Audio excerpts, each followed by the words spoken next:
पिछले 4 दिनों से छात्र विश्वविद्यालय प्रशासन के फैसले के खिलाफ अनिश्चितकालीन धरने पर बैठे छात्रों का आरोप है कि प्रशासन ने बिना किसी संवाद के तानाशाही ढंग से निर्णय लिया है।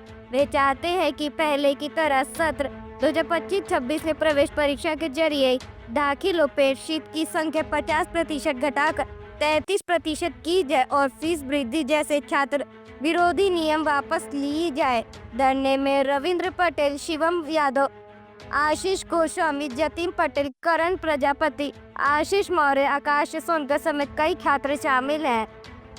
कि आप इस चिलचिलाती गर्मी में हमको कवर करने के लिए, जब पारा अभी 45 डिग्री के ऊपर जा रहा है और हम सब साथी यहाँ पर लगातार विगत सप्ताह भर से बैठे हुए हैं और जो है कि लगातार आप देख रहे हैं कि हमारा संघर्ष जारी है। यहाँ पर हमारी मुख्य 2 मांगे हैं कि विश्वविद्यालय ने इस बार एक नया नियम लाया है जो कि नादिर साहिब फरमान के बराबर है, जिसमें विश्वविद्यालय ने कहा है कि जो पहले का नियम हुआ करता था उसमें 100 में से 33 सीटों पर मेरिट के क्या कहते हैं कि 100 में से 33 सीटों पर पेड सीटों के आधार पर दाखिले होते थे।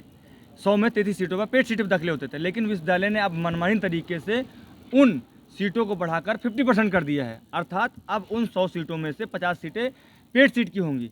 अब पेड सीट की फीस इतनी अधिक होती है तो गरीब का बच्चा, वो पिछड़े का बच्चा, वंचित का बच्चा या जो पिछड़े इलाकों से बच्चा है तो कहाँ पढ़ पाएंगे। जब पेड सीट की आप बात करते हैं, जब नॉर्मल सीट पे दाखिला होगा तो आपको 2000 रुपये लगते हैं, लेकिन जैसे ही आप पेड सीट पे जाएंगे वहाँ तुरंत फीस बढ़ के 10,000 रुपये हो जा रही है। तो कहाँ 2000 रुपये, कहाँ 10,000 रुपये, 8,000 रुपये का डिफरेंस हो गया। कौन गरीब बच्चा है जो 8,000 रुपये दे पाएगा पर मंथ, ईयरली या क्या कहते हैं कि हाफ ईयरली।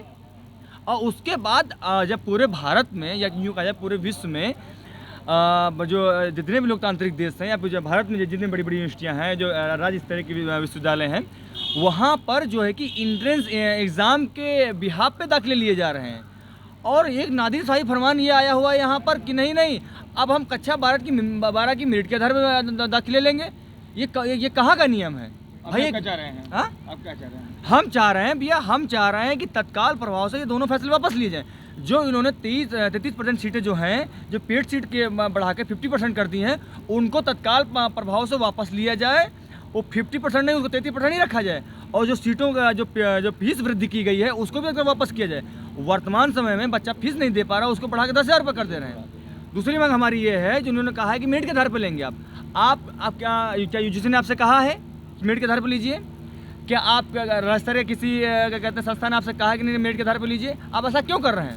यादव भक्ति है, मैं वर्तमान में अध्यक्ष पद का प्रत्याशी हूँ। आज धरना दिए हैं, क्या मांगे आपकी है? पिछले विगत 4 दिनों से हम लोग धरने बैठे हैं। हमारी 3 प्रमुख मांगे हैं जो विश्वविद्यालय प्रशासन की तरफ से मेरिट के आधार पर प्रवेश लेने का जो निर्णय लिया गया है उसको विश्वविद्यालय प्रशासन वापस ले, और जो पेड सीटें पूर्व की भांति जो पेड सीटें 33% से बढ़ा के 50% कर दिया गया है उसको पुनः वापस लेके पूर्व की भांति ही उसको 33% किया जाए। और तीसरी मांग है हम लोग की, जो प्रवेश शुल्क में वृद्धि 10% किया गया है उसको वापस लिया जाए विश्वविद्यालय प्रशासन की तरफ से। अगर आपकी मांग पूरी क्या करेंगे? हम लोग की मांग अगर पूरी नहीं हुई तो हम लोग राजभवन का रुख करेंगे। लगातार हम लोग की वार्तालाप ऊपर हो रही है।